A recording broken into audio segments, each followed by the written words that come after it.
Hello everyone, myself Kriti Sharma from Arya College of Engineering and IT, Kukas, Jaipur. Today we will discuss about organizational plan from the subject New Enterprise and Innovation Management, MBA, second semester. So what is an organizational plan? Organizational plan involves deciding form of ownership that an entrepreneur intends to enter. Nature of planning, organizing, leading, and controlling will be determined by the nature of business or form of ownership. Organization planning it is done after the business planning is completed.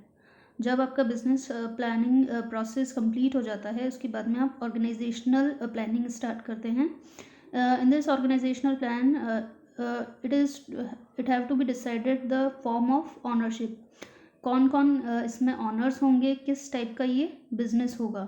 तो ये overall planning इसमें की जाती है organisational plan के अंदर. This is the overall diagram of the process of organizational planning,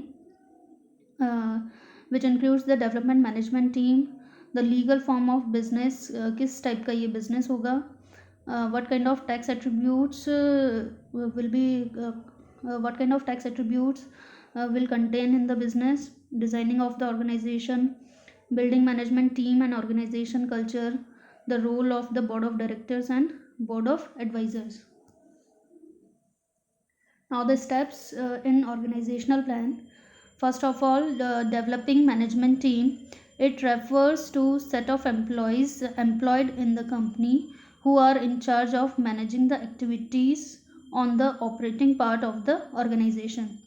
developing team means कौन कौन इसमें एम्प्लॉयज़ होंगे और उन एम्प्लॉयज़ की क्या क्या रिस्पॉन्सिबिलिटीज़ होगी कंपनी में, ये आपको डिसाइड करना होगा डेवलपिंग मैनेजमेंट टीम के अंदर कि अब इस पर्टिकुलर टीम के अंदर कितने नंबर ऑफ एम्प्लॉयज़ होंगे और उन एम्प्लॉयज़ की क्या क्या ड्यूटीज़ होंगी. Next is legal form of organisation. It refers to composition and legal existence of business. किस तरह का ये ऑर्गेनाइजेशन होगा. जब भी कोई बिजनेस प्लानिंग करते हैं या ऑर्गेनाइजेशन प्लानिंग करते हैं तो उसमें आपको ये डिफाइन करना होगा कि ये ऑर्गेनाइजेशन लीगली किस तरह का क्रिएट करना चाहते हैं. So there are three types of legal forms of an organization. First is corporation. In this corporation type of organization structure, the legal entity is run by the stockholders having limited liability. It is regulated by the statute and is treated as separate legal entity for liability and tax purpose. जो corporation type का आपका organisation होगा वो run किया जाता है stock holders के through और उनकी कुछ लिमिटेड लाइबिलिटीज़ होंगी. होल एंड सोल वही ऑनर्स नहीं होंगे, उनकी कुछ पर्टिकुलर लिमिटेड लाइबिलिटीज़ ही होंगी. Next is proprietorship. It is the form of business with single owner who has unlimited liability, controls all decisions and receives profit. Proprietorship में एक single owner होगा, तो अगर सिंगल ऑनर है तो सारे डिसीजंस उस सिंगल ऑनर के ही होंगे और जो भी प्रॉफिट्स या लॉस होते हैं वो भी सिंगल जो भी पर्सन होगा वो बेयर करेगा. Next form is partnership. In this two or more individuals having unlimited liability who have pooled resources to own a business. तो पार्टनरशिप जैसे कि सभी को मालूम होगा, पार्टनरशिप दो या दो से ज़्यादा लोगों के बीच में होगी और उसमें अनलिमिटेड आपकी लाइबिलिटी होगी और जो भी प्रॉफिट्स या जो भी लॉसेस होते हैं वो जितने भी आपके पार्टनर्स होंगे वो मिलके बेयर करेंगे. Next is ownership. It refers to pattern of investment and control of owners in company which includes conditions relating to sharing of profits and loss in the business.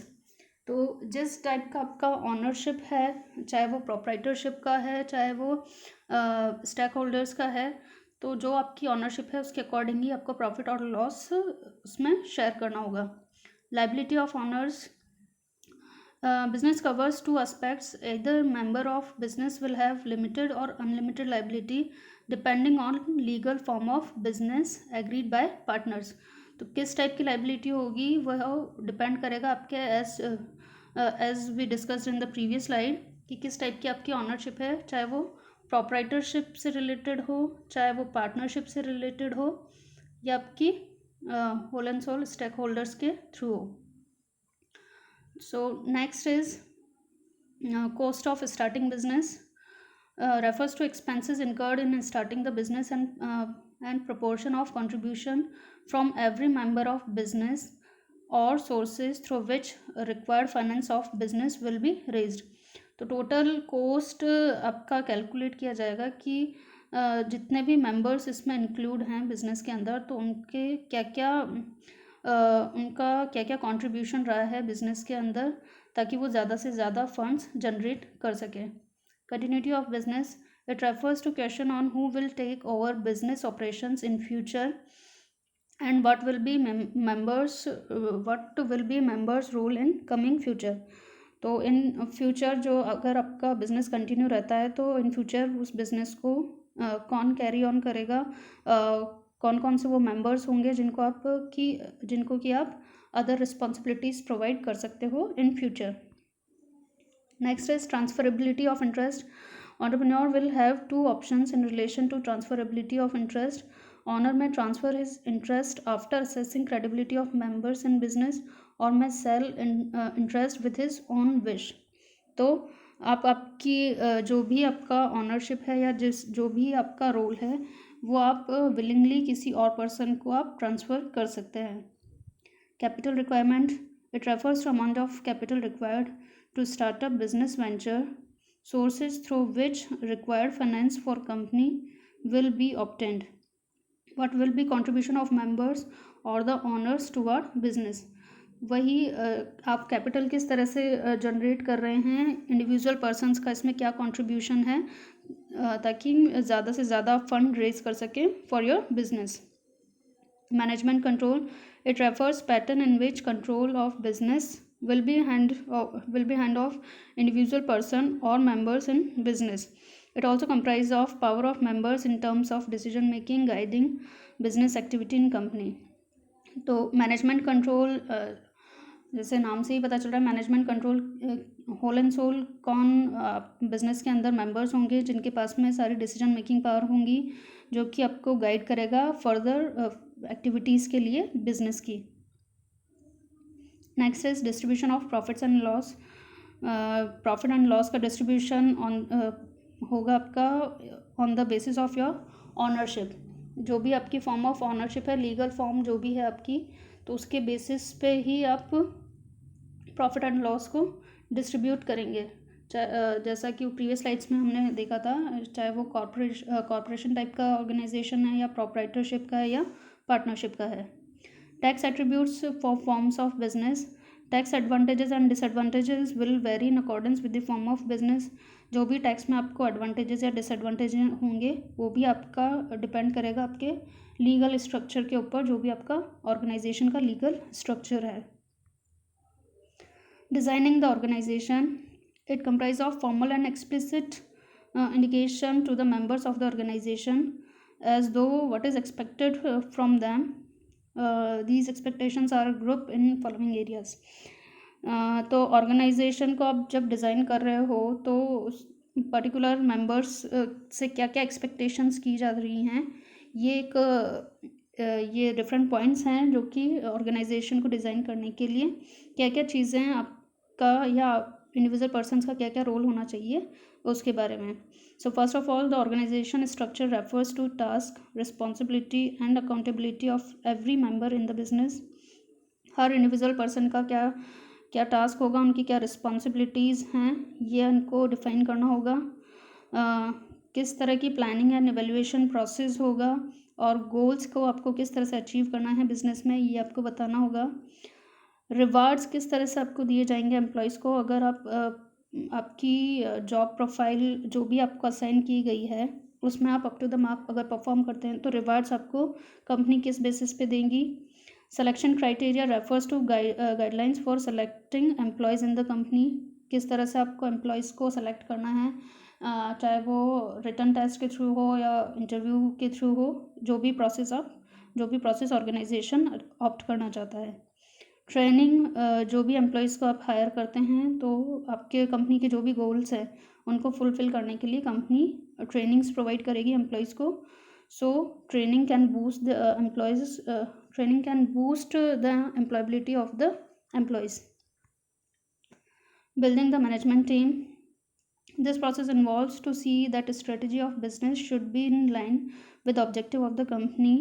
Management team of the company should be role model for employees and company and accordingly plan and guide employees toward organizational goals attainment. जब भी आप team work में कोई भी काम अगर employees को देते हैं तो ये आपके सीनियर्स का या जो भी आपके सुपरवाइज़र्स हैं उनकी रिस्पॉन्सिबिलिटी है उनके एम्प्लॉयज़ को पर्टिकुलरली किस वे में गाइड करना है ताकि जो भी कंपनी के गोल्स हैं वो बेटर फॉर्म में अचीव किए जा सकें। Role of board of directors. Board of directors जो भी हैं उनका रोल क्या रहेगा इसके बारे में डिस्क्राइब करना। बोर्ड ऑफ डायरेक्टर्स का मेन रोल होता है कि strategic planning, long term planning वो किस तरह से कर रहे हैं, growth and expansion in future अगर हम करना चाहते हैं तो वो किस वे में होगा, डे टू डे एक्टिविटीज़ किस तरह से फॉलो होंगी उसके बारे में, और जो भी स्टेक होल्डर्स के साथ में या ऑनर्स के जो भी डिस्प्यूट्स हैं उन कन्फ्लिक्ट्स को दूर करना, to ensure proper use of assets and developing network sources of information for entrepreneurs. Board of advisors and organization. Board of advisors ये आपके परमानेंट नहीं होंगे किसी भी ऑर्गेनाइजेशन में। These are the expertise who guide business in terms of management and technical issues in the company. So ये आपके permanent नहीं होते हैं, जब ये टाइम टू टाइम आपके अपॉइंट किए जाते हैं और उनका मेन रोल होता है आपके बिजनेस के लिए गाइड करना। Thank you.